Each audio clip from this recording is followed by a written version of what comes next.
que no solamente tienen la posibilidad de asociarse, ¿no?, atrapar esas lipoproteínas, sino también importantemente de acceder a su contenido graso, hidrolizar esos triglicéridos para liberar a los ácidos grasos al glicérol. Esos ácidos grasos entonces pueden llegar hacia las células, ¿sí?, tejido adiposo, muscular, mamario, donde pueden ser aprovechados. ¿Okay?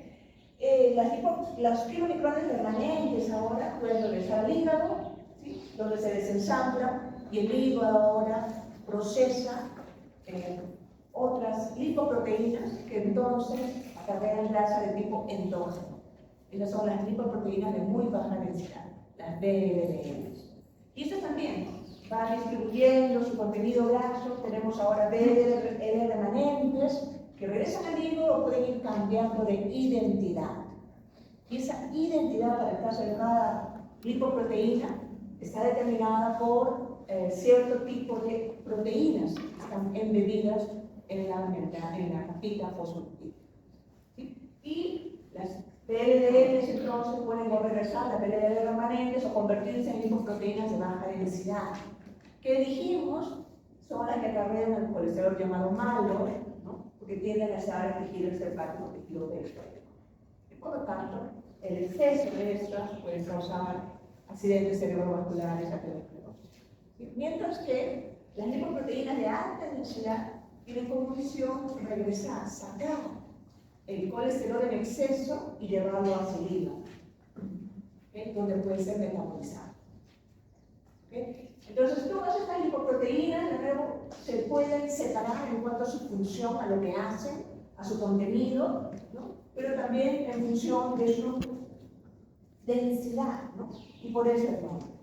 Y esto también lo mencionamos, mediante ensayos de ultracentrifugación, se pueden separar las lipoproteínas de muy alta densidad, baja densidad, densidad intermedia, muy baja densidad, hasta kilomicrones. ¿Está bien? Entonces, dependiendo del método que se usa para esta separación, ¿no?, se pueden encontrar más tipos de lipoproteínas. De nuevo, la identidad de cada una está dada por las particulares apoproteínas que están presentes en esto. Bien. Después, ¿no?, dijimos también que un caso particular se daba del transporte de lípidos, en este caso de ácidos grasos, se daba en el caso de movilización de grasas. ¿Sí? De ahí creo que nos quedamos la vez pasada. Cuando hay movilización de grasas, un ayuno prolongado, glucagón se encarga de activar o promover la activación de la lipasa sensible a hormona. Lipasa sensible a hormona. ¿Sí? Es un segundo tipo de lipasa, entonces, que estamos ahora mencionando. Recuerden, la contraparte sería la lipoproteína lipasa, que funciona como paraderos, ¿sí?, para detener y acceder al contenido de las lipoproteínas. Esta es la lipasa sensible hormona que está dentro de los adipocitos. Y bajo la influencia derivada de glucagón, de adrenalina, ¿sí?, se puede activar, y esa activación causa la hidrólisis de los triglicéridos, se liberan entonces los ácidos grasos, se liberan el glicérol. Y esos ácidos grasos que salen, ¿sí?, de esta hidrólisis deben ahora ser distribuidos en todo el organismo. Los ácidos grasos tienen actividad detergente, no pueden estar libres tal cual en el entorno celular líquido, y por eso es que viajan en albúmina, se asocian con albúmina, tienen actividad con albúmina. Gracias a esto entonces se pueden asociar de manera estable hasta que ese contenido puede ser liberado, cedido a las células, que lo pueden aprovechar. Bien, albúmina, decíamos, es una proteína muy abundante, ¿no?, en sangre, sintetizada también en el hígado. Es una proteína plasmática, la más abundante. Y siempre se pensaba que tenía eso, ¿no?, como principal función, estar en sangre y darle un entorno osmótico apropiado a esa sangre. Hasta que poco a poco se fueron descubriendo que había cosas que se pegaban a esa albúmina. Esto es, se estudiaba algo, alguna enzima, algún metabolito arbolito y se le veía pegado. Y tenían entonces que comprobarse todos esos estudios, pero el que más tiempo demoró, ¿no?, en ser aceptado es este de los ácidos grasos. Porque era un poquito inverosímil al comienzo que los ácidos grasos se asocien a albúmina y a que esta albúmina sirva como un método de transporte seguro para esos ácidos grasos libres no esterificados. ¿Okay? Dijimos también que ese glicerol, producto de movilización de grasas, de lipólisis, sale de los adipocitos, se distribuye y podría convertirse en un material gluconeogénico. ¿Sí? Y eso se da además porque el adipocito no puede aprovechar ese glicerol para la eventual lipogénesis, para sintetizar triglicéridos.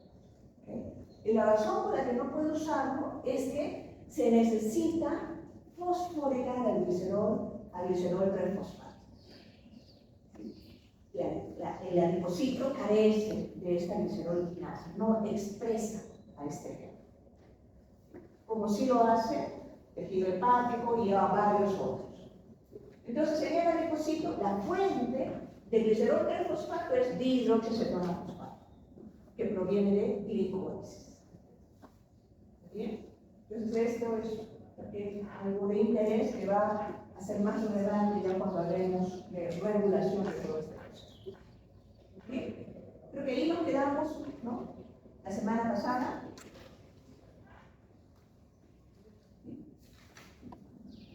Y estábamos hablando también de beta-oxidación. Beta-oxidación. Se da en 3 etapas bien definidas. Se necesita primero activar el ácido graso y eso se da en el citoplasma. Eso de activación, ¿no?, debe ser ya automático, la lógica de entender entonces que en este mecanismo debe haber una incorporación de energía. O si se quiere, una reacción que es hexagónica que permita esa modificación en el ácido graso. Eso se da en el citoplasma. Y lo siguiente es su transporte hacia la mitocondria. Transporte hacia la mitocondria porque es en la mitocondria donde se da beta-oxidación. ¿Okay? Beta-oxidación, entonces, propiamente dicha, se da en la mitocondria. Okay. La activación de los ácidos grasos requiere el equivalente a 2 ATPs. Se invierten 2 ATPs en este proceso. Y esa activación del ácido graso implica convertirlo en acil-CoA. Por eso es que la enzima requerida para este proceso se llama acil-CoA sintetasa.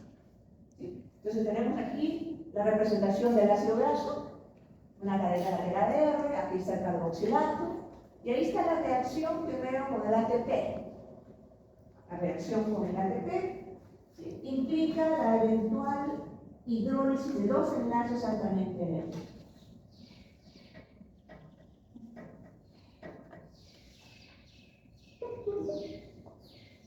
Entonces,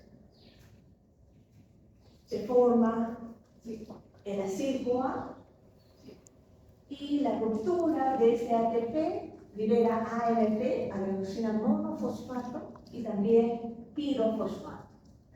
¿Sí? Y este pirofosfato, espontáneamente o a través de la acción de esta enzima pirofosfatasa, rompe este enlace y por lo tanto al final entonces se rompen los 2 enlaces altamente energéticos del ATP. ¿Sí? Y por eso es que se cuenta como 2 ATPs requeridos para este proceso. Esto es activar el ácido graso. Bien, si eso no es suficiente tal vez para comprenderlo, recuerden que cuando se necesita sintetizar ATP, la maquinaria de síntesis la hemos dividido en dos mecanismos: fosforilación oxidativa y fosforilación a nivel de sustrato. Y en esos 2 casos entonces se fosforilaba ADP. ADP, macrófago inorgánico, ATP. ¿Así era? Y de nuevo, este mecanismo se puede dar en cualquiera de esas 2 posibilidades. ¿Sí? Entonces necesitamos ATP. Cuando, sin embargo, hay un proceso, una reacción endergónica que demanda mucho mayor como es este caso, formar este enlace tioéster con coenzima A demanda más energía que la que se proveería por la ruptura de un solo enlace de la ATP. Por eso es que aquí ATP pierde los dos grupos fosfatos, como filofosfato. Se rompe un enlace primero y se rompe este otro enlace después. Se rompen dos enlaces altamente energéticos. Y ahora, para reciclar ese AMP y permitir que eventualmente sea convertido a ATP, se requiere además otro ATP. Ese es el proceso. AMP más ATP libera dos ADPs,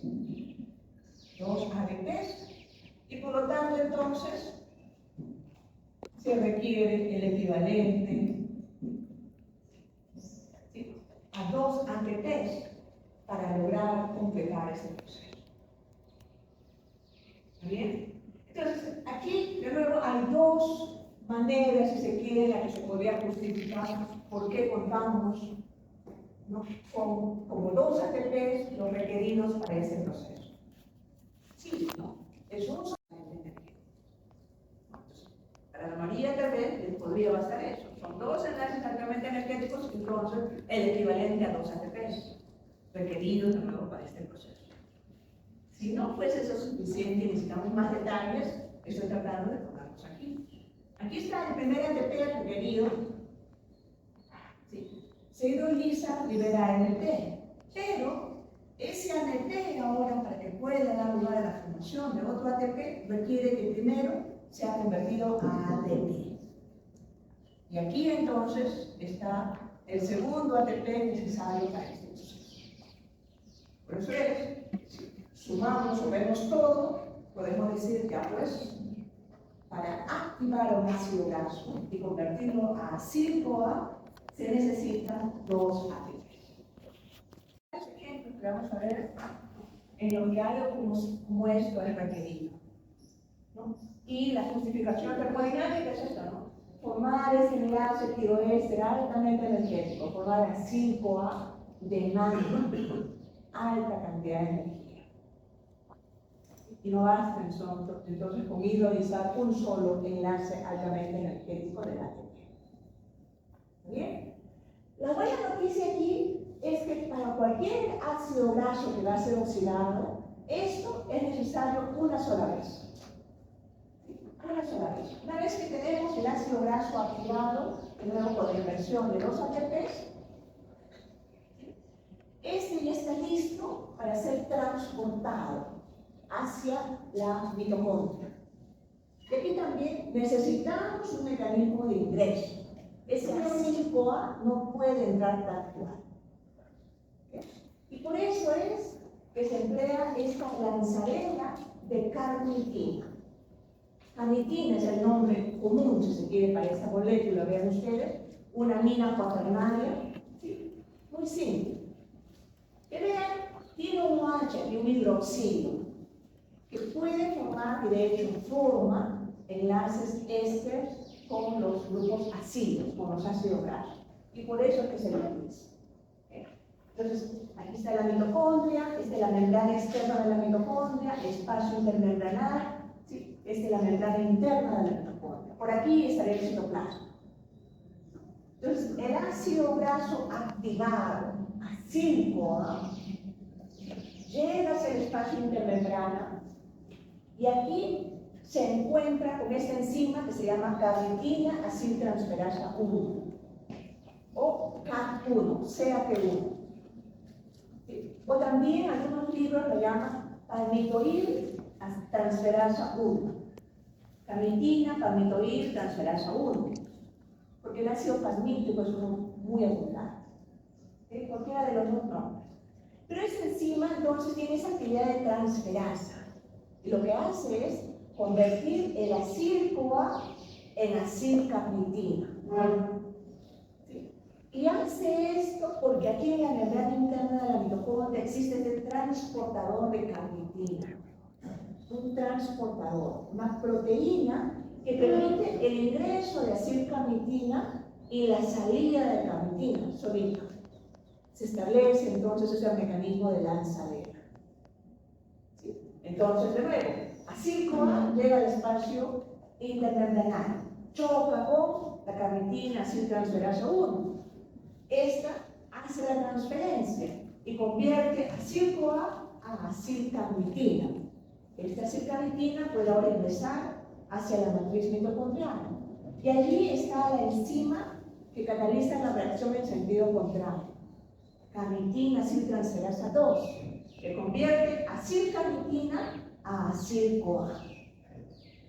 ¿Sí? Entonces se completó ahora en la matriz mitocondrial.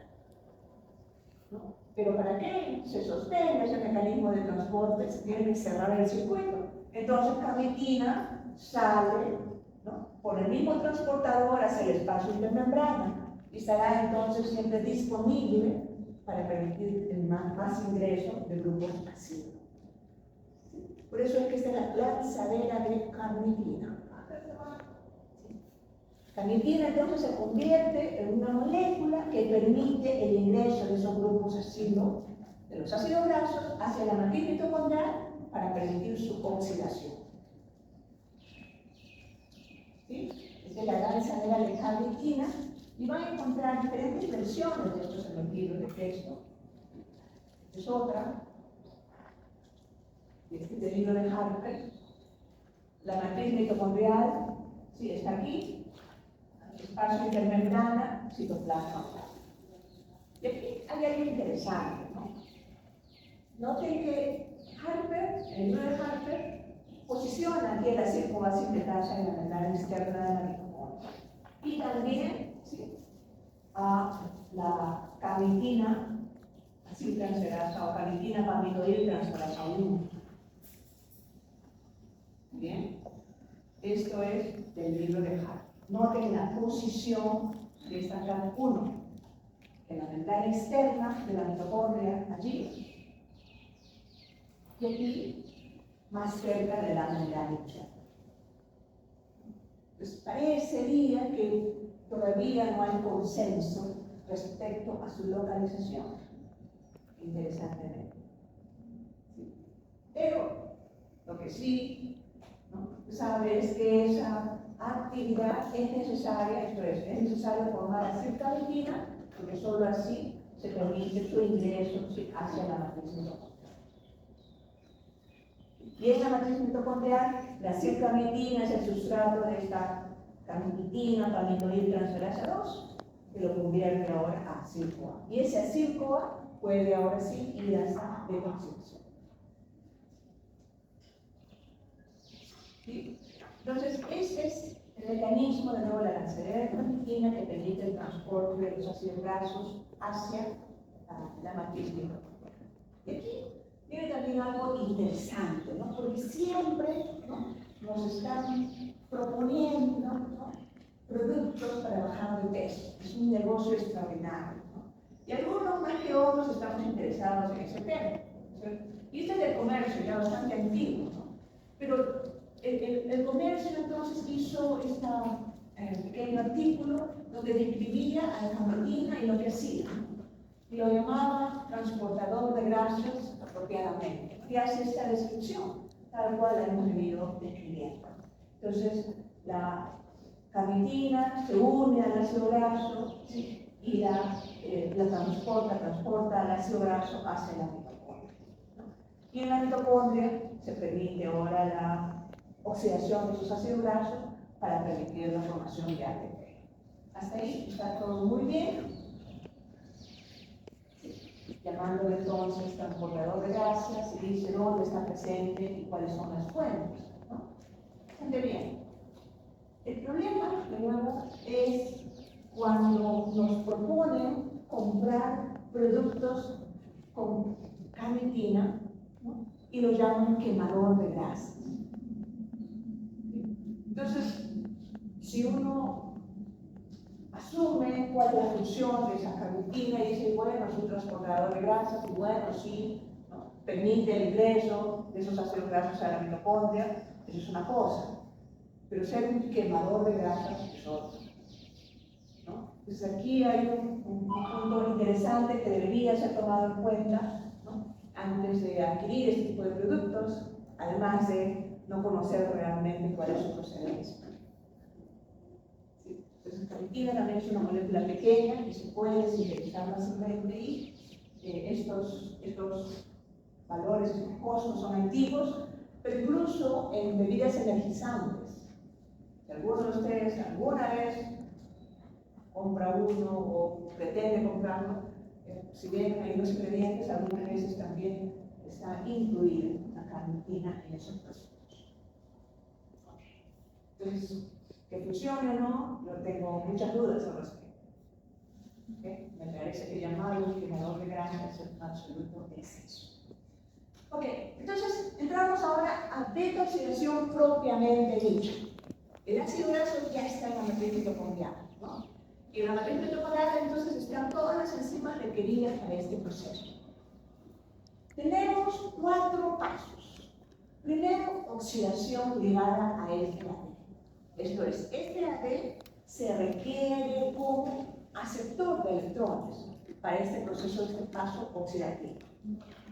Luego viene una hidratación. Luego una segunda oxidación, pero esta vez ligada a NAD. ¿Sí? Y después una tigólisis, la ruptura de un enlace tiroeste. Y esto se repite, ¿sí?, tantas veces como sea necesario. ¿Está bien? Entonces, 2 oxidaciones por vuelta. Ya creo que ahora ustedes pueden ya apreciar qué significa esto y la enorme ventaja, ¿no?, de tener ácidos grasos como combustibles de reserva. Porque mediante la oxidación podemos, ¿no?, por vuelta extraer 4 electrones. Los 4 electrones, 2 en el FADH, 2, y 2 en el NADH, podrían directamente ir a cadena de transporte de electrones. ¿Sí? Veamos entonces ahora cuáles son esos pasos. Primero entonces tenemos a la CIR-CoA, que es el ácido graso activado, participando en esta primera reacción de oxidación, catalizada por una acil-CoA deshidrogenasa. Y esta acil-CoA deshidrogenasa utiliza FAD-FADH2, ¿sí?, como cofactor. Recuerden que es casi un grupo prostético. ¿Sí? Entonces, desde el momento en que mencionamos FAD y FADH2, ya deberíamos imaginar que esta enzima es particular. No puede estar flotando en la matriz mitocondrial. Tiene que estar, ¿sí?, cerca a la membrana interna de la mitocondria, para que esos electrones de FADH2 pasen a cadena, para que ingresen a la cadena de transporte de electrones. ¿Sí? Así como ocurría con la succinato deshidrogenasa de Krebs, ¿verdad? Igual pasa con esta enzima, ¿no? Así como la deshidrogenasa, entonces, por las particularidades de la necesidad de usar el FAD y FADH2, no flota en la matriz mitocondrial, está pegada a la membrana interna de la mitocondria. ¿Okay? Después, aquí también es importante destacar, ¿no?, ¿por qué se llama beta-oxidación? El carbono alfa de este ácido graso, de este grupo acilo, es el que está pegado, formando un enlace con este carbonilo del carboxilato. Ese es el carbono alfa. El segundo será el carbono beta. Y pasa que este es el que se oxida. ¿Sí? Por eso es así de simple que este proceso se llama beta-oxidación. ¿Sí? Y lo estamos viendo desde aquí, ¿no? Tenemos entonces el acil-CoA siendo oxidado, se genera este doble enlace entre carbono alfa y beta, ¿no?, que tiene esa configuración trans, este enlace. Creo que ya habíamos mencionado que todos los ácidos grasos naturales, o la gran mayoría de ellos, tienen una configuración cis para los insaturados. Pero durante este proceso de oxidación se produce un ácido graso insaturado trans. ¿Sí? Es trans delta 2 enoil-CoA. Es el doble enlace. ¿Sí? Ya se oxidó ese carbono beta. El siguiente paso es una hidratación. Entonces, la enzima es una enoil-CoA hidratasa. ¿Sí? Y tenemos ahora el OH, el hidroxilo, asociado a ese carbono beta. ¿Sí? Por eso es beta-hidroxiacil-CoA, este producto final. ¿Sí? Y la siguiente reacción es esa oxidación ligada a NAD.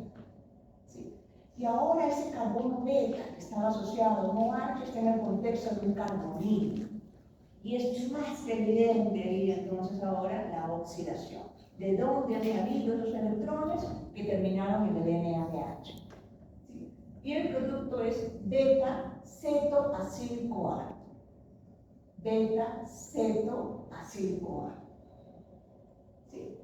Y este es el precursor inmediato al producto final de beta-oxidación de esta vuelta.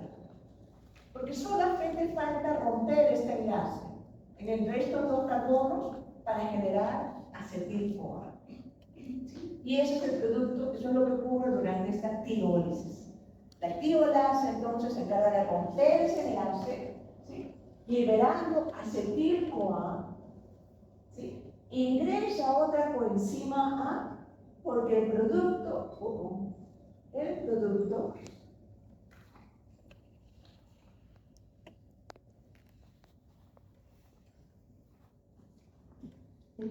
sigue siendo el producto es ahora acetil-CoA por un lado y por el otro un acil-CoA aportado en dos carbonos. ¿Sí? Pero ojo aquí, aunque comenzamos con acil-CoA y terminamos con acil-CoA, esto no es un ciclo. No le estamos llamando ciclo, porque el producto es un acil-CoA, pero corto, más corto. Ha perdido dos carbonos con un acetil-coenzima. ¿Sí? Entonces, le llamamos una vuelta. Por vuelta de beta-oxidación, entonces, se libera un acetil-CoA y un grupo un acil-CoA acortado en dos carbonos. ¿No? Y este, entonces, participa en la siguiente vuelta. Es oxidado, acil-CoA deshidrogenasa, se produce el respectivo transenoil-CoA, hidratación, oxidación, tirólisis, se libera un acetil-CoA. ¿Okay? Entonces, en cada vuelta de beta-oxidación se libera un acetil-CoA, ¿sí?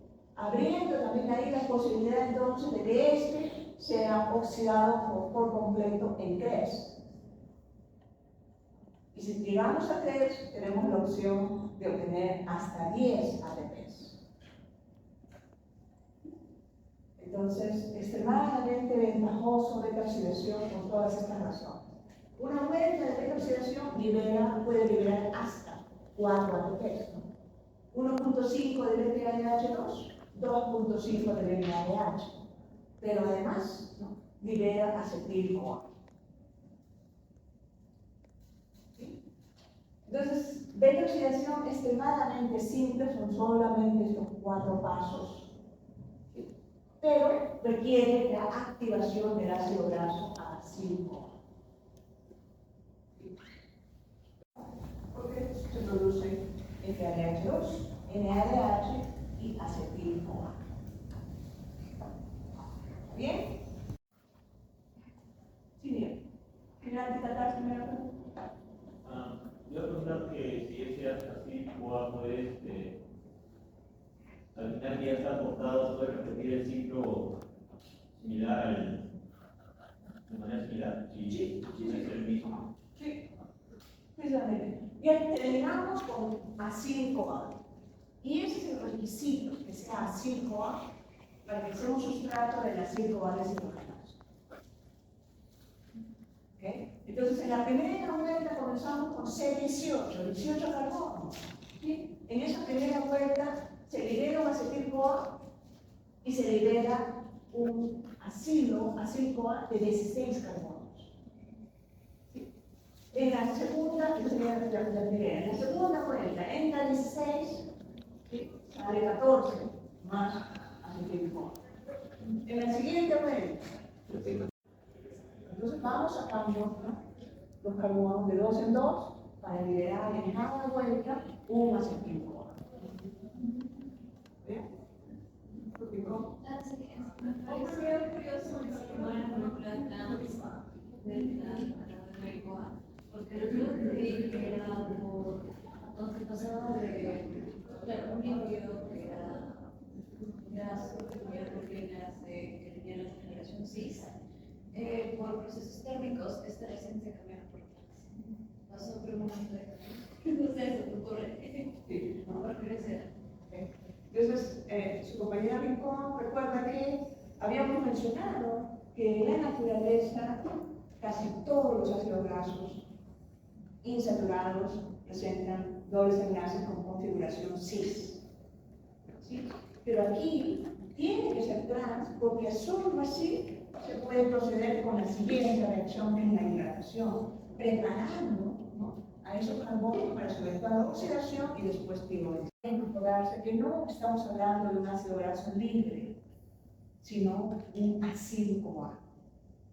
¿Okay? Y vamos a ver que hay también repercusiones de esta necesidad cuando se trata ahora de oxidar ácidos grasos insaturados. ¿Sí? Entonces, por el momento, apreciamos nada más este mecanismo de oxidación, beta-oxidación, como el 4-PAM, que en principio se puede aplicar a cualquier ácido graso. Bien. Hay diferentes mecanismos también, por lo claro aquí, de oxidación. Este es el que se lleva a cabo en la mitocondria. Hay otro mecanismo de oxidación para ácidos grasos más largos que se lleva a cabo en los peroxisomas con características similares, no tan distintivas. Aquí lo importante tal vez sea tener una idea clara de cómo es el proceso para después hacer un cálculo del rendimiento energético. ¿Cuánto ATP se puede generar? ¿Okay? Entonces comenzamos aquí con palmitoil-CoA, un ácido graso saturado de 16 carbonos. Es decir, es el más abundante, ¿sí?, porque la síntesis, ¿no?, de los ácidos grasos termina con palmitoil. ¿Okay? Entonces, en la primera vuelta, la tirólisis ocurre aquí, entre carbono alfa y beta, para liberar acetil-CoA. Se libera entonces ese acetil-CoA, ¿sí?, y hay una eliminación sucesiva, ¿no?, de acetil-CoA, acetil-CoA, acetil-CoA. Sería importante que cada uno haga este seguimiento, ¿no?, con esta modalidad de representación, ¿no? Aquí tenemos el metilo. Recuerden que es el carbono mega, opuesto al carboxilato, y después todos los otros carbonos están presentes aquí en cada ángulo. Un carbono aquí, el otro aquí, el otro aquí, el otro aquí. Y así sucesivamente.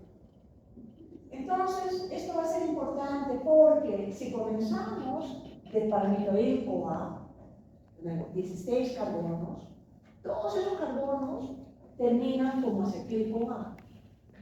Se puede generar entonces 8 acetil-CoA. Pero el número de vueltas requeridos para ese proceso es solo 100. ¿Sí? Porque en la última vuelta entra un acetil-CoA de 4 carbonos y se termina con 2 acetil-CoA. ¿Sí? Y el determinar apropiadamente el número de vueltas no es importante porque solo así podemos calcular de manera precisa, correcta, el rendimiento de ATP. Entonces, este es para el caso de este palmitoilo, 8 acetil-CoA. Ustedes pueden hacer ese cálculo de nuevo, se ponen ejemplos de esos diferentes grupos ácidos. Y los datos relevantes para ese cálculo de balance energético será el número de carbonos. ¿Sí? Recordar que cada vuelta de beta-oxidación rinde un NADH2 y un NADH más H, por lo tanto 4 ATPs. Cada acetil-CoA que ingresa puede rendir hasta 10 ATPs. ¿Sí? ¿10 ATPs, tú crees? ¿Sí? ¿Sí no? A ver, señora Alfaro, que está al fondo, dígame, ¿por qué son 10 ATPs por Krebs?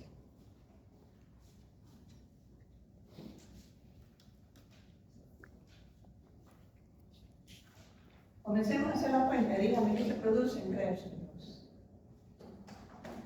Una vuelta de Krebs, ciclo de Krebs. Decíamos, no se debe olvidar del ciclo de Krebs. Krebs. Productos. ¿Perdón? ¿Perdón? ¿Qué se produce? Si en el ciclo de Krebs estamos oxidando la acetil-CoA, ¿qué pasa con esos electrones? ¿Dónde terminan?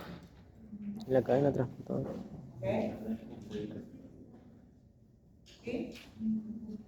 El Alfaro tiene que revisar esto, ¿ah? Señor Blas, ¿qué dice? Un FADH2, ¿cuántos? 3 NAD ¿Tres NAD o NADH? total. Una vuelta en 3. ¿Ya? ¿Tres qué, digamos, señor Blas? NAD H, ¿no es cierto? y 2 Más FADH. H. 3. ¿Y? 2 FADH. FADH2. 2. 1. Solo 2, no 1. Uno más porque estamos hablando de una vuelta, ¿no? FADH2 y 2 CO2. CO2, sí, de carboxilación. Siempre hicimos el cálculo de rendimiento energético, nos interesan electrones extraídos y nos interesa ATP.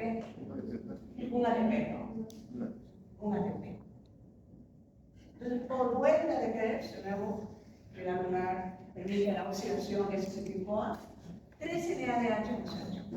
Oxidación, ¿sí? De isocitrato a alfa-cetoglutarato, un NADH. Oxidación de alfa-cetoglutarato, sustituto a otro NADH. Oxidación de malato, acetato, otro NADH. FADH no, succinato, oxidado se fumará. ATP, cuando succinil-CoA se convierte en oxidado. Entonces, eso es importante. Recuerden que tenemos Krebs, importante recordar. Entonces, 3 NADHs, 7.5 ATPs. ¿No? Un ATP aquí y un FADH2, 1.5 ATPs. ¿Cierto? Entonces, si sumamos 10, ¿no? 7.5 más 1 más 1, 5. 10. Entonces, es importante recordar. Es fácil. ¿Estamos bien, señor Alfaro? Ya está. ¿Señor Blas? ¿Listo? Ok. Entonces, ciclo de Krebs tenemos 10 ATPs. Podríamos decirlo, pero máximamente son 10 ATPs. Entonces, eso hay que recordar. Entonces, otra manera, otra modalidad para que ustedes puedan hacer sus cálculos. En este ejemplo, el ácido graso oxidado es C14. Se activa, obviamente, se forma el acetil-CoA correspondiente, entra en la primera vuelta, sale un acetil-CoA. Segunda vuelta, sale un acetil-CoA. Y así sucesivamente. Y en cada vuelta, entonces, este grupo acilo pierde los carbonos. ¿Sí? Y al final, entonces, en la última vuelta, ¿no? Entra C4 y salen 2 acetil-CoAs. Entonces, tienen que hacer, ¿no? Especie de dibujo de gráfica para que así se entienda que para, por ejemplo, C14, sí se producen 7 acetil-CoAs, pero se requieren solo 6 vueltas. 1, 2, 3, 4, 5, 6. 6 vueltas. ¿Sí? Entonces, si son 6 vueltas, serían 6 por 4, 24 ATPs. ¿Sí? Por vuelta a partir de sus NADH y FADH2 formados. Si son 7 acetil-CoAs, 70 ATPs por Krebs. Y le quitamos los dos requeridos para formar el ácido graso activado, acetil-CoA. ¿Está bien? Entonces, de nuevo aquí, ¿no? Con esto, podemos poner ejemplos, no hay problema, son 7 acetil-CoA, por lo tanto 70 ATPs. número de ATP. ¿Está bien? Son 6 vueltas de beta oxidación, por lo tanto 24 ATPs.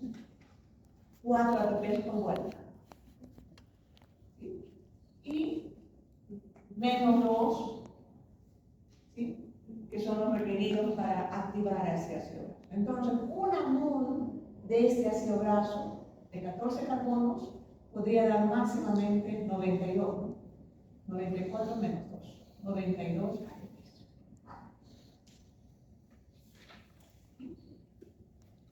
Entonces, es un ácido graso relativamente corto, C14, pero una mol de nuevo podría dar lugar a esos 94 ATPs. Comparado esto con lo que podría liberar máximamente una mol de glucosa, ¿sí?, significativamente más alto. Entonces, los ácidos grasos son combustibles, ¿no?, más eficientes, y por esa razón entonces se usan además como combustible de reserva. Ok, entonces creo que ahí ustedes podrían hacer ese cálculo, ¿no? No vamos a usar, no hay necesidad de usar fórmulas ni nada por el estilo. ¿Okay? Y aquí nos vamos a detener un ratito, porque así como decíamos, ácidos grasos insaturados son cis, decíamos también que casi todos los ácidos grasos en general se empanan a partir del ciclo CoA. Entonces, al revés, durante la síntesis ingresan 2 carbonos por vez. Pero, bajo ciertas circunstancias, se pueden obtener ácidos grasos impares. Por ejemplo, los rumiantes producen ciertos ácidos grasos impares. Entonces, si nosotros los ingerimos y podemos ahora oxidarlos, significaría entonces que todo el proceso es igual, excepto que en la última vuelta se libera un acetil-CoA y un propionil-CoA, 3 carbonos. Y este sí no puede ser procesado por beta-oxidación. ¿Sí? Entonces, por beta-oxidación solo hasta C4. C3 no puede ser procesado. Entonces se debe tener aquí en consideración cómo es que este propionil-CoA podría ser oxidado para hacer ese cálculo de rendimiento energético. Y sí, se puede dar. Y ese proceso implica, primero, su conversión a succinil-CoA. Propionil-CoA, 3 carbonos. Mediante una carboxilación, ¿sí?, por eso la enzima se llama propionil-CoA carboxilasa, se genera succinil-CoA. ¿Sí? Y esta carboxilación obviamente demanda también energía, hidrólisis de ATP. ¿Sí? Y succinil-CoA, recuerden ustedes, es un intermediario, ¿no?, de 3. Entonces, ese propionil-CoA podría, ¿no?, ser completamente oxidado siguiendo estos últimos pasos de 3. Succinil-CoA, entonces, se rompe, se enlace que oeste, libera ATP, GTP. Succinato se oxida, fumarato, se forma el FADH2. Fumarato se convierte a malato y el malato termina oxidándose a oxalacetate. Entonces, a partir de ese propionil-CoA, ¿no?, se podría generar un GTP igual a ATP, un FADH2, un NADH durante la oxidación de malato, y le restamos ese ATP requerido para carboxilar al propionil-CoA. Entonces, neto serían 4 ATPs. Entonces, esa es la particularidad que conlleva la oxidación de nuevo de ácidos grasos impares, ¿sí?, cuya frecuencia es mínima realmente, pero ¿no?, podría darse, por eso es importante tomar esto en consideración. Esto es, los ácidos grasos impares pueden ser oxidados completamente, sí, ¿no?, pero requiere de nuevo un procesamiento particular para ese propionil-CoA. ¿Sí? Okay. Entonces, ese es el caso de nuevo de los ácidos grasos impares. Ahora, Con los ácidos grasos insaturados, es los ácidos grasos que tienen dobles enlaces, 1, 2 y más, ¿sí? Todos, ¿no?, de configuración cis. ¿Sí? En el caso de la oxidación de esos ácidos grasos, se requiere la participación de isomerasas, primero para convertir los enlaces cis a trans. ¿Sí? Y esto está en relación a la pregunta, como decía su compañera Rincón hace ratito, ¿sí? ¿No? Los ácidos grasos insaturados, normales, naturales, presentan configuración cis en sus dobles enlaces, ¿no? Pero pueden ingresar a la oxidación, ¿sí?, si es que esos enlaces cambian de configuración cis a trans, algo que se puede hacer mediante isomerasa. Pero además, ese doble enlace debe estar entre el carbono alfa y beta. Entonces se requiere de ir un procesamiento particular. Pero de manera general, la presencia de ese doble enlace ya abre la posibilidad de que se obvie el primer paso, la primera oxidación que es ligada a FAD. Entonces a eso le llamamos entonces una vuelta anormal. ¿Sí? Porque no hay necesidad de formar ese doble enlace. El doble enlace ya está presente, lo que se tiene que hacer es cambiar, ¿sí?, la configuración de nuevo de cis a trans. Entonces, para un ácido graso insaturado, por cada insaturación, podemos, o podríamos mejor, considerar que este primer paso ya no es necesario.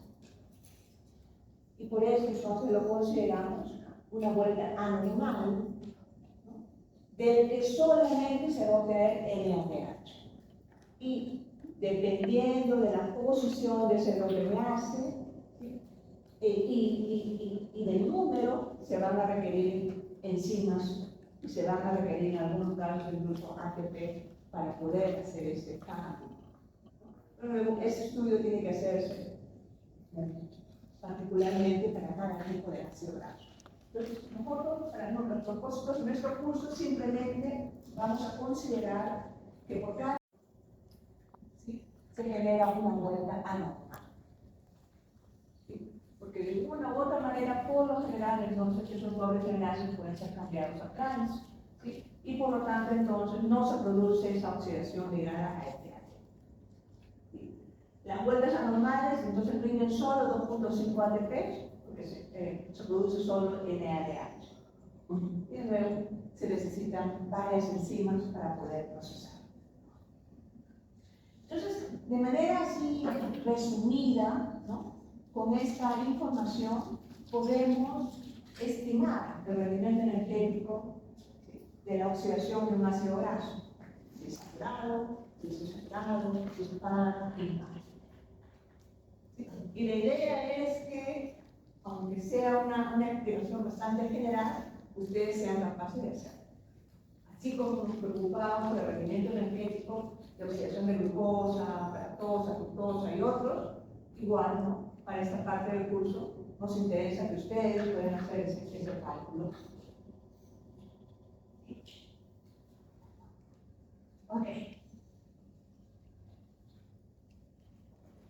No quiero entonces dejar de destacar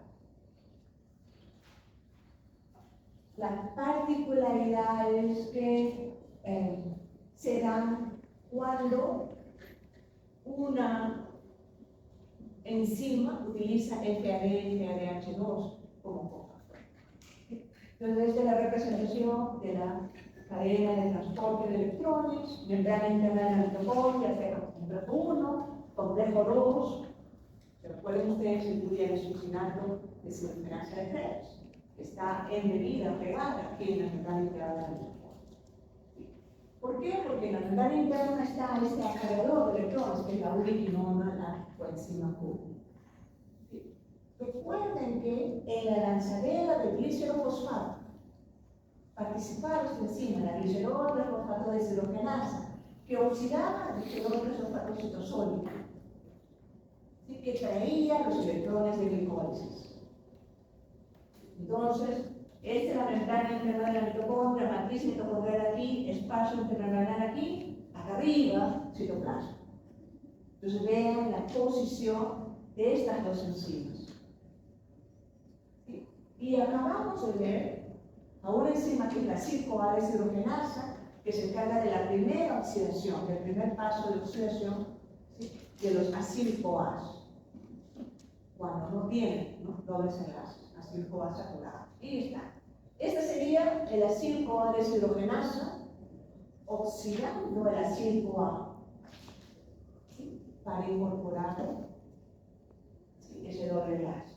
Entonces los electrones extraídos de ese acil-CoA, ¿no?, terminan en FAD como FADH2 y eventualmente terminan en la ubiquinona. Entonces la membrana interna de la mitocondria tendrá del lado de la matriz, por un lado podrá estar complejo 2, por otro lado podrá estar la 5-A deshidrogenasa. Necesariamente. Solo así deben haber los electrones extraídos para tener acceso a la ubiquinona. ¿Sí? Esto entonces, para que no haya ninguna confusión. ¿Está bien? ¿Preguntas, comentarios?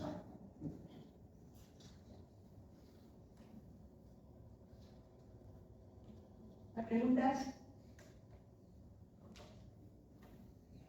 Sí, diga, señora Artiga. Entonces, sobre la oxidación de las grasas trans, sería similar al registro de los mecanismos especiales. ¿Ok? A ver, ¿cuál ha sido el caso trans? ¿Sí? Entonces, sí, ¿no?, puede estar en nuestra dieta, pueden estar en nuestros alimentos, pero habría que preguntarse ahí entonces, ¿cuál sería la ruta que debería seguir esos ácidos grasos trans, que de nuevo no son naturales, ¿no?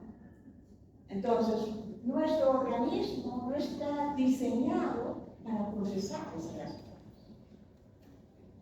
Porque una cosa es que se forme un doble enlace trans durante el proceso de retrocedación, transfenoil CoA, ¿cierto? Pero siempre estamos ingiriendo grasa trans, ¿no?, a partir de esos alimentos procesados. Entonces, tendría que ser absorbido. Sabemos, por los estudios epidemiológicos, que sí se absorben, llegan a nuestro organismo. ¿Sí? Pero para que puedan ser oxidados, ¿no?, tendrían que también ser absorbidos por las células y tendría que ser un sustrato para esa 5-A sintetasa. Y no lo son. Entonces, el hecho de que haya un ácido graso insaturado con configuración cis o trans, decíamos, hace que la forma de ese ácido graso sea muy diferente. Entonces, en el caso de los ácidos grasos trans, ¿sí?, no son oxidados, o por lo menos no son oxidados tan bien como los ácidos insaturados con configuración cis, que son los que estamos diseñados, ¿no?, para poder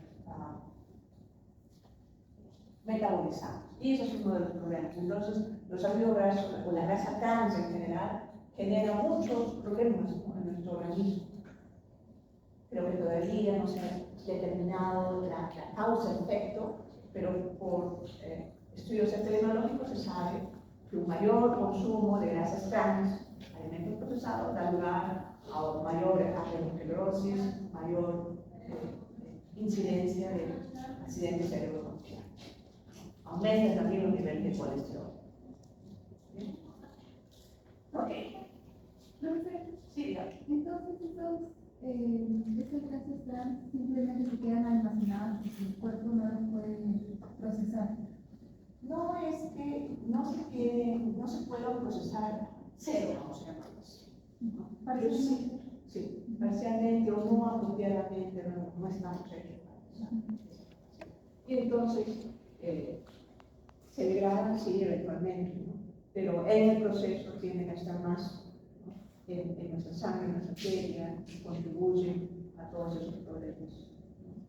Es un proceso extremadamente difícil, ¿no?, porque habría que pensar cómo lo estudiamos, cómo se podría hacer esa determinación. ¿Se pueden hacer estudios en animales? Sí, pero un animal de estudio no responde igual que un ser humano. Entonces, los estudios de impacto y incidencia se hacen también al revés.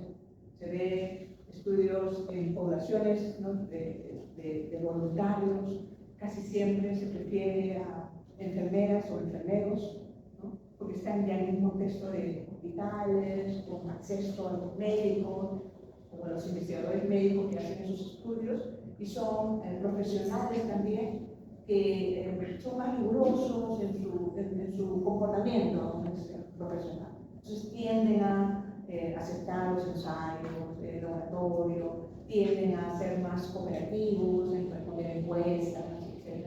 Entonces, de manera general, se hacen esas encuestas, se hacen los estudios y se van sacando conclusiones. Les pregunta, por ejemplo, ¿cuántas veces a la semana come usted galletas o chocolates? Y de manera estadística se van sacando la significancia de esos resultados y se va haciendo esas relaciones.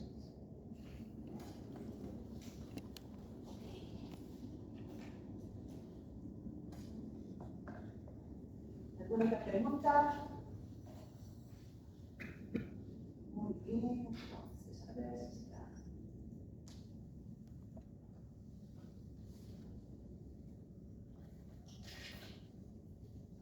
Me falta también publicar las diapositivas de lípidos, pero lo voy a hacer en estos días, por favor. Días completo esta publicación. Y siempre en los libros de texto incluso será esto. Terminamos de la oxidación y comenzamos a hablar de síntesis de ácido graso. Lo opuesto. Lo opuesto. El exceso de glucosa y de carbohidratos en general es convertido en ácidos grasos y esos en triglicéridos. Es exceso de glucosa. Pasa a ser glucógeno primero. Cuando está de glucógeno y está lleno, ese exceso de glucosa puede ahora ser almacenado, ¿no? Pero para eso necesita primero ser convertidos en ácidos grasos y estos esterificados en triglicéridos. Se lleva a cabo en el citoplasma y el material de inicio es acetil-CoA. ¿Sí? Así como en beta-oxidación se produce acetil-CoA, en síntesis el precursor es acetil-CoA. ¿Sí? Y entonces decimos que el exceso de glucosa es convertido en ácidos grasos y se necesita para eso producir acetil-CoA. Entonces ya sabemos la ruta, ¿no? Glucólisis, piruvato de carboxilación oxidativa, acetil-CoA. Esa sería la ruta entonces que debe seguirse para permitir ahora la generación de suficiente acetil-CoA, ¿sí?, para permitir la formación de esos ácidos grasos. Cuando ocurren esas vueltas de síntesis también, ¿no?, se puede ir entonces usando esos acetil-CoA para generar grupos acilo de 4 carbonos o de hasta 16. Palmitoilo, ¿sí?, es el límite. Existe entonces esa capacidad de síntesis por esta maquinaria del ácido graso sintasa, como vamos a ver, pero solo hasta C16. Por eso entonces es que el ácido palmítico está más abundante. Y al revés, para realizar la síntesis de ácidos grasos, necesitamos reducir, ¿no?, a los carbohidratos de ese acetil-CoA. Entonces necesitamos electrones. Y no debería sorprendernos ahora que esos electrones son proveídos por NADPH.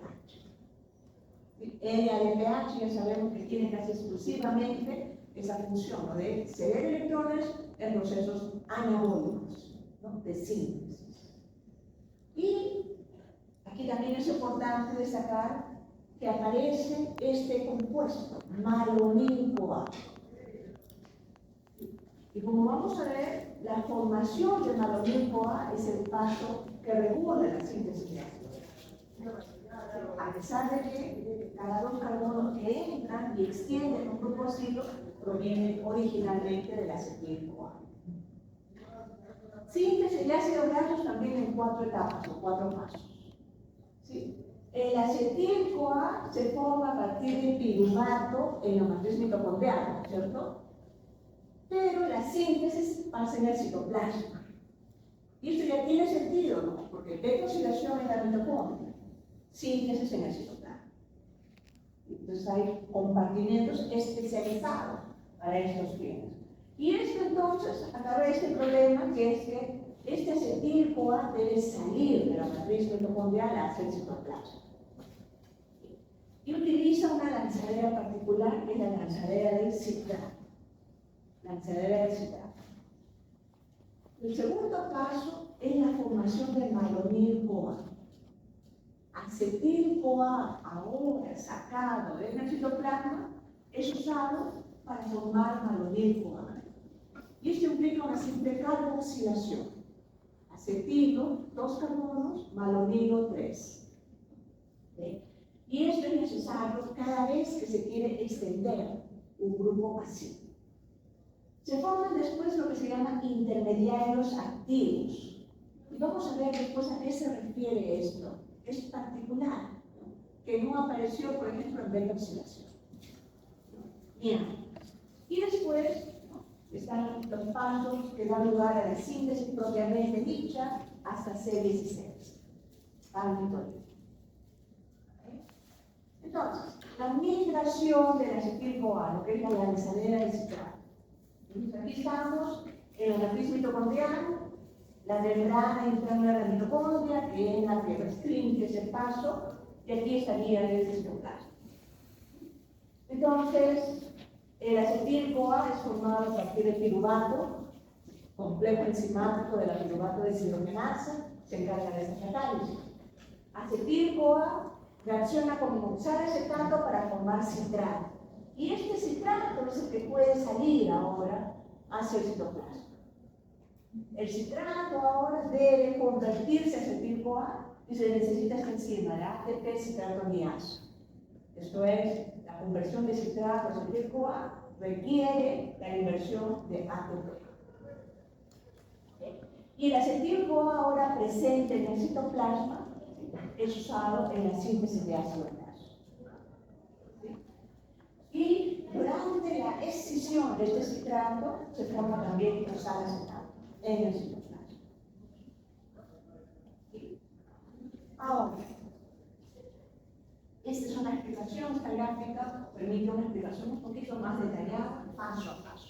Cómo es que se relaciona la lanzadera de citrato con la síntesis de ácido graso.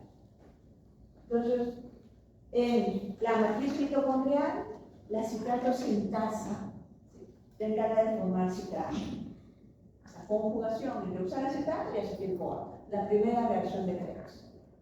El citrato ahora sale, ¿sí?, de la matriz mitocondrial, hay un transportador que permite esa salida. Y en el citoplasma se extingue, ahí está la ATP citrato-liasa, ¿sí?, que a partir del citrato permite generar acetil-CoA y oxalacetato. Este acetil-CoA es el que se necesita para la síntesis de ácido graso. ¿Sí? Veamos entonces ahorita qué pasa con el oxalacetato.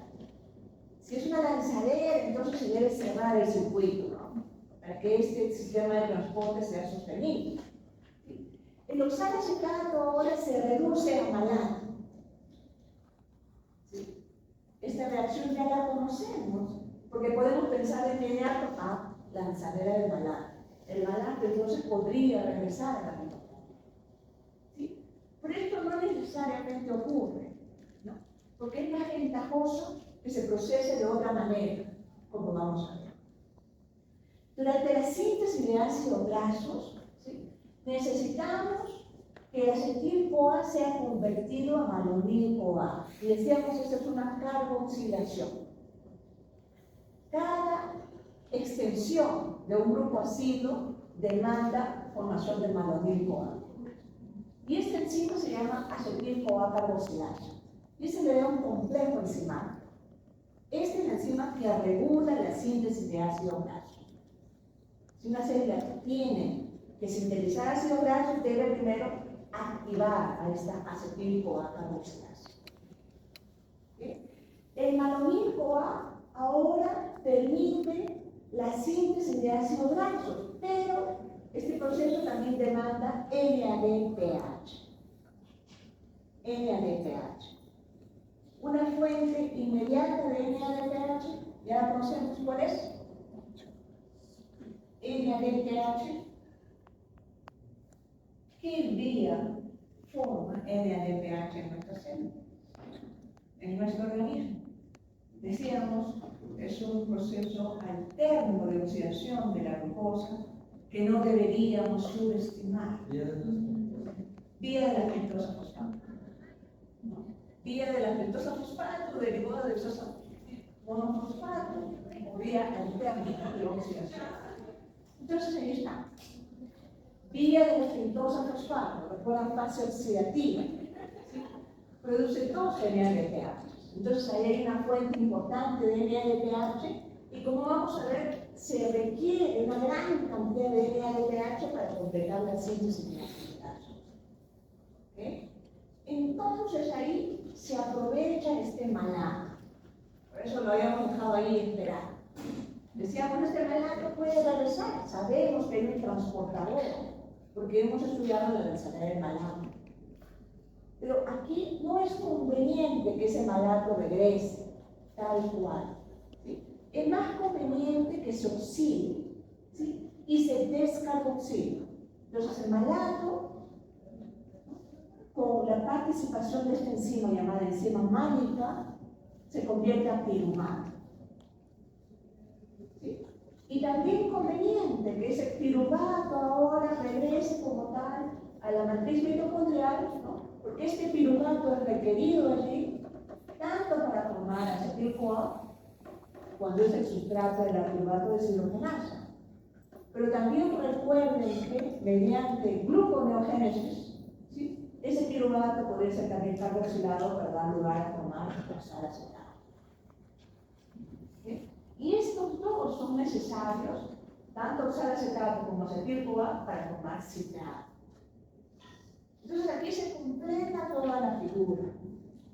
Cuando la célula entonces necesita hacer síntesis de ácidos grasos, debe asegurarse sí de tener NADPH, suficientes cantidades. NADPH aquí, de la vía de la fructosa fosfato, NADPH aquí, por acción de la enzima málica. Malato, 4 carbonos, piruvato 3.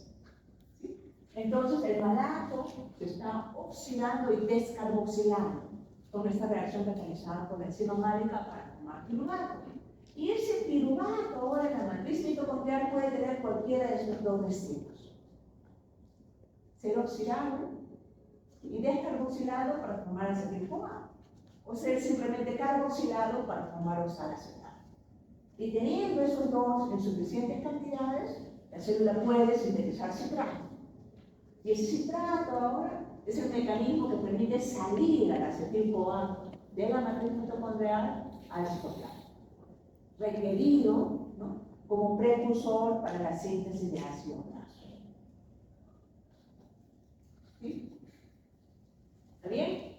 Entonces aquí poco a poco vamos aplicando con lo que estamos estudiando. ¿Alguna pregunta? ¿Comentario? ¿Sí?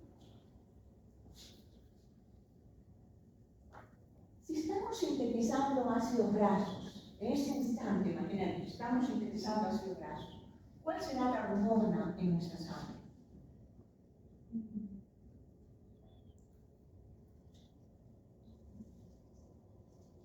¿Glucagón o insulina? Insulina, ¿no? ¿Por qué insulina, señor Quinecho? El glucagón activaba la lipasa. Ya, claro, está bien, ¿no? El glucagón activaba la lipasa, ayuno. Y decíamos, el exceso de glucosa, ¿sí?, exceso es el que debe conducir a la síntesis de ácidos grasos. Entonces, estamos aquí actuando, estamos viendo un proceso que ocurre bajo la influencia de insulina. Insulina promueve el proceso de síntesis. ¿Sí? Y aquí estamos en lipogénesis, sintetizando ácidos grasos, ¿sí?, que eventualmente no van a ser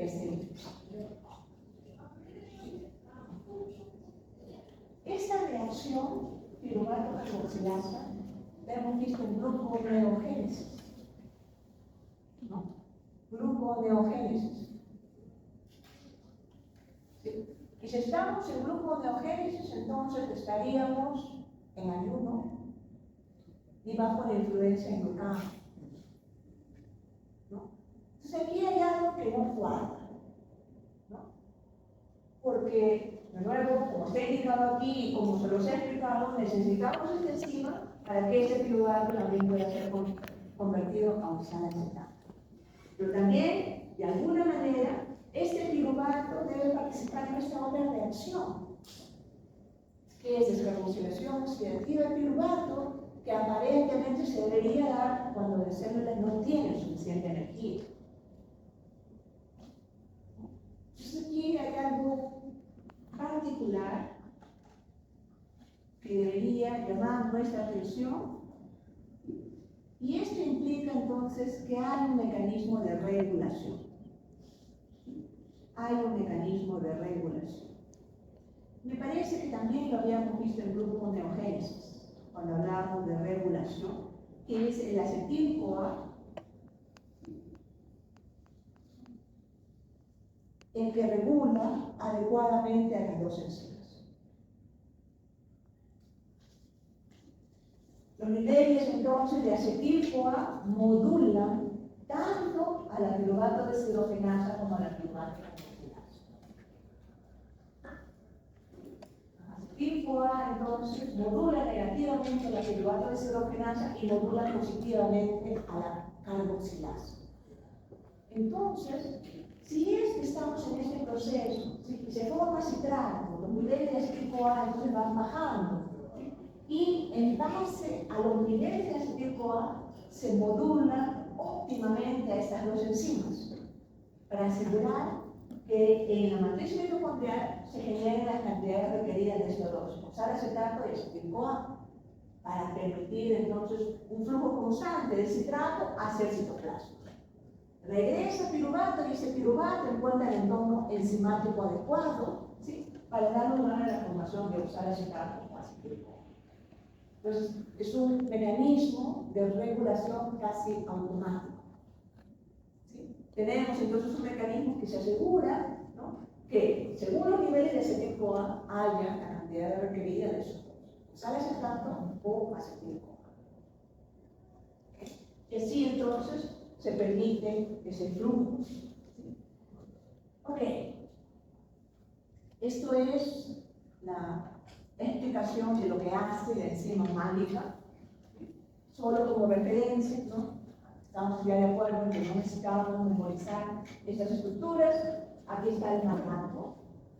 Malato es un hidroxiácido. ¿Sí? Oxalacetato es un cetoácido. Y este malato, entonces, pierde electrones, porque da lugar a la reducción de NADP, ¿no?, para formar NADPH.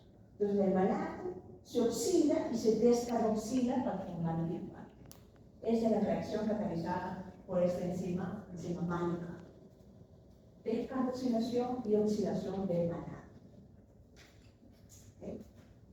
Y ese NADPH puede ser ahora aprovechado durante la síntesis de ácido graso. Entonces, este es un resumen todavía de lo que acabo de mencionar. Decíamos, cuando hay un exceso de glucosa, ¿no?, se completa glucólisis, ese piruvato ingresa a la mitocondria y en la mitocondria o se convierte a oxalacetato o se convierte a acetil-CoA. Ambos son necesarios para permitir la formación de citrato. El citrato sale de la matriz mitocondrial hacia el citoplasma y allí se sigue la ATP citratoliasa, da lugar a la formación de acetil-CoA y oxalacetato de nuevo en el citoplasma. El acetil-CoA es usado como precursor para la síntesis de ácido graso.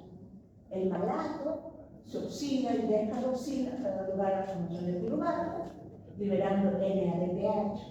Y este NADPH además es producido durante la fase oxidativa de la vía de la glucosa fosfato. Entonces, todas estas reacciones son requeridas para permitir la generación, la producción de ácidos grasos. La maquinaria de síntesis entonces permite generar hasta ácido palmítico, C16. Todo esto en el citoplasma. ¿Sí? Ok. Entonces, pasemos esta etapa resultados, paso 2, que es la formación de maionil-CoA, a partir de acetil-CoA, y esto decíamos implica la carboxilación de este acetil. Aquí este acetilo, 2 carbonos. Malonilo, 3 carbonos. Es un acetilo carboxilado. Entonces, esta reacción, decíamos, implica la participación de este complejo enzimático, que es la acetil-CoA carboxilasa, que es la enzima que regula además todo este proceso. Como la mayoría de las carboxilaciones, se necesita biotina como cofactor y se necesita también energía, ATP, hidrólisis de ATP. Entonces, carboxilación de acetil-CoA da lugar a la formación de maionil-CoA. Y aquí un paréntesis.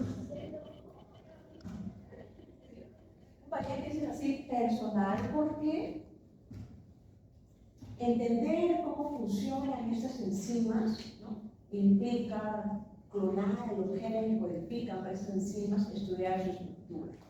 Esto se ha dado por mucho, mucho tiempo. Y es un ejemplo así personal porque no fui preparada. El orden, ¿no?, en el que están distribuidos los autores es importante y tiene un significado. El primer nombre no es necesariamente el más importante, ¿no?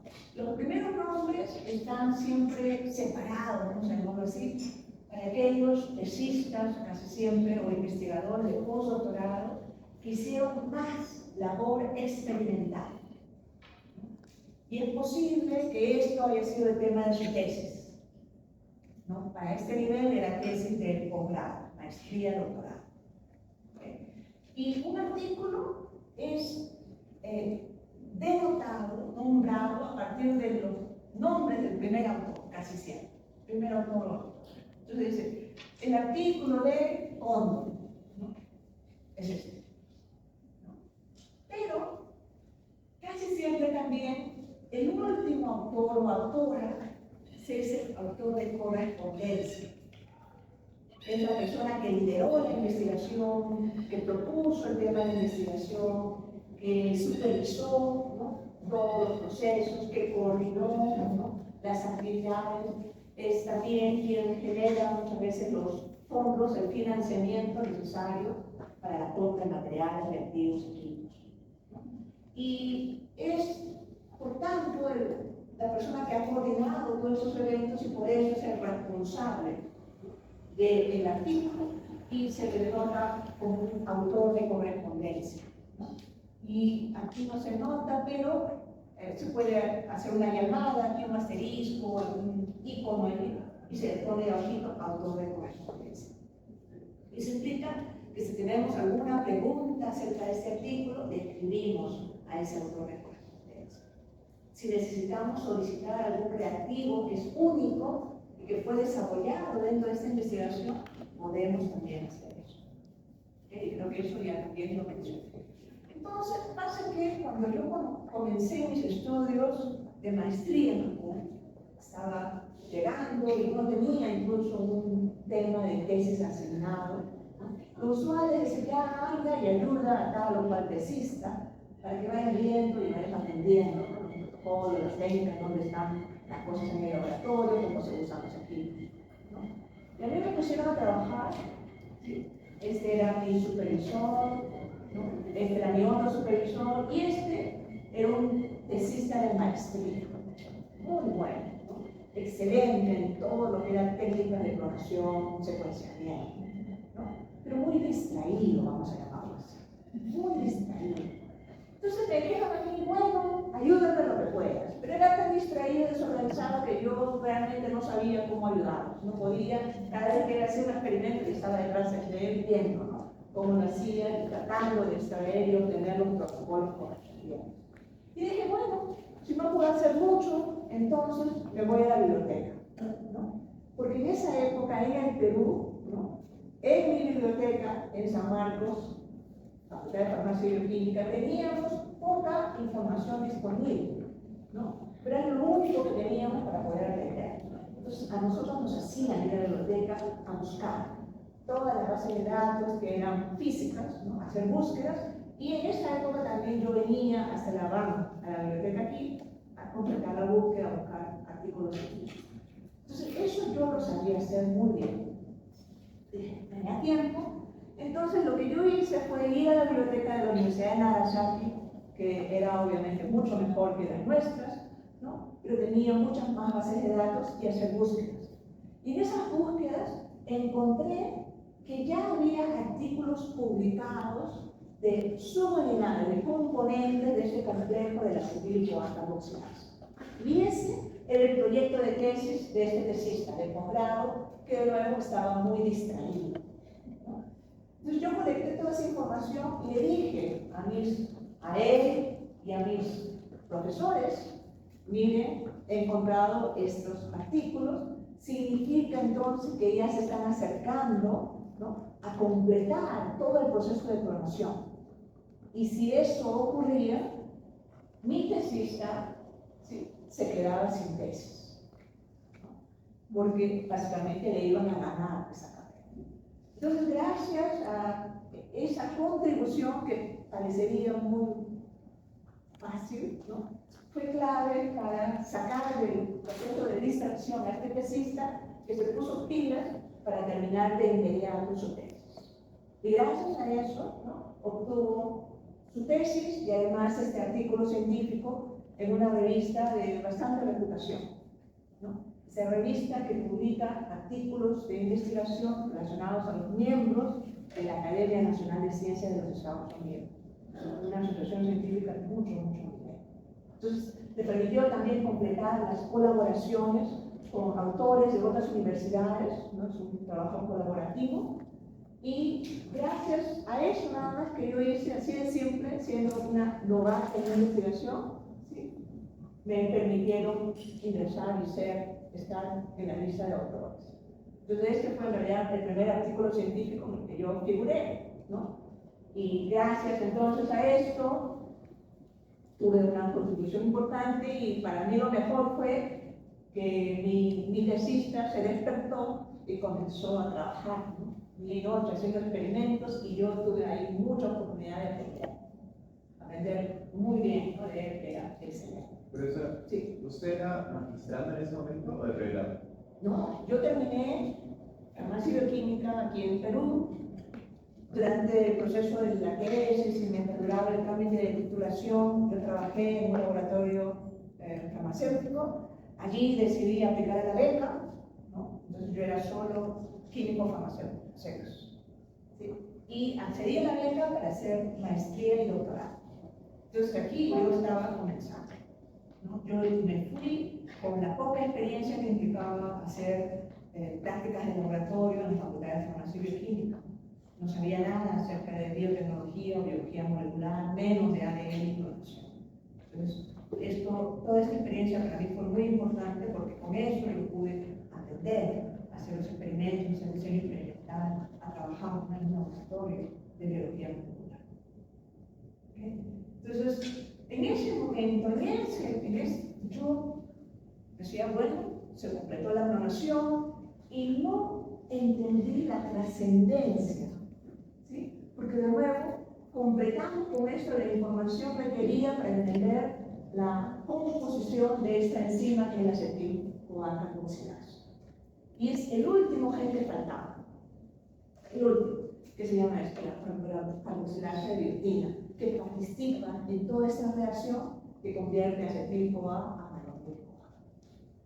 ¿Sí? Entonces, este artículo tuvo mucho impacto, porque luego con esto se completó la figura y se sabía ya ahora cuál es la composición de esta enzima, y se podía ahora hacer varios estudios.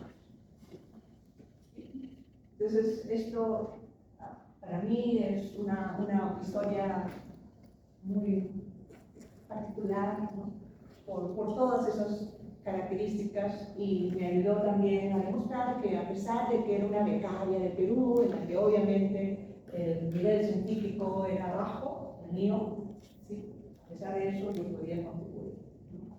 Y a partir de allí también el laboratorio y mis compañeros y mis profesores comenzaron a prestarme realmente atención, ¿no? Y la lección aquí es, hay que hacer lo mejor que puedan, siempre. Mejor esfuerzo. Aunque a ese esfuerzo parecería, ¿no?, que es mínimo, no va a ser tan importante. No, en mi caso, fue irme a la biblioteca y hacer, ¿no?, lo mejor de lo que yo sabía, ¿no?, hacer, y gracias a eso se pudo mejorar. ¿Okay? Y mi premio fue estar listada. ¿Okay? Entonces, esto no quería dejar de compartir. Ok, entonces nos queda un poco tiempo, pero la historia no termina allí. Miren ustedes, la gente de edad empieza a decir, bueno, viejos que nunca paran de hablar y pasan unas cosas, pasan. ¿Sí o no? Yo también decía eso cuando la tenía esperada. ¿Sí, no? Pero son experiencias, son cosas que pasan, ¿no? Entonces, esto se publicó en el año 1991. Ninguno de ustedes había nacido, ¿cierto? Sí, ¿no?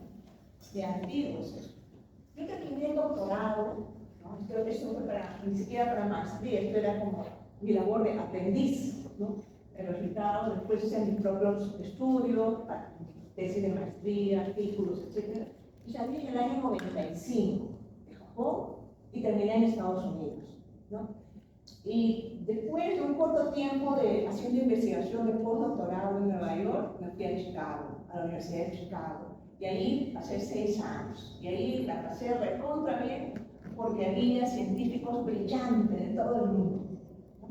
Y había siempre una oportunidad interesante de aprender, ¿no? No solo de aprender ciencia, sino también aprender de diferentes culturas, etc.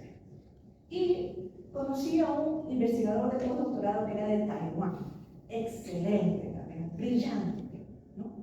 Y él apenas me vio y supo mi nombre, me dijo, eres tú, me dijo, y me señaló así, con mucha emoción, ¿sí? Y resulta que él en Taiwán, cuando estaba desarrollando su tesis de pregrado, estaba trabajando en este gen, ¿sí? Y la publicación de este artículo arruinó su tesis. Por eso se acordaba de todos estos nombres, incluyendo el mío, ¿no? Y nos hicimos amigos después.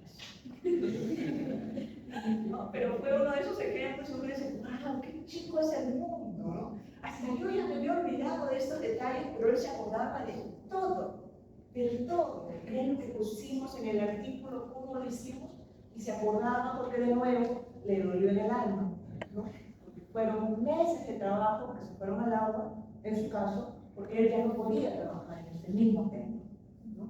Ya le habíamos sacado. Entonces fue una historia que tiene esas diferentes fases, ¿no? Diferentes aristas, y para mí es una historia bonita, ¿no?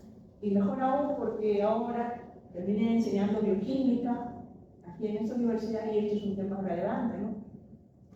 Para el tema de vida. ¿Ok? Ok. Entonces, dicho esto, yo hoy día, 8:30 más o menos, publico, por favor, el registro para aquellos que están interesados en hacer los ensayos de día abiertos. Recuerden que tenemos examen, por favor.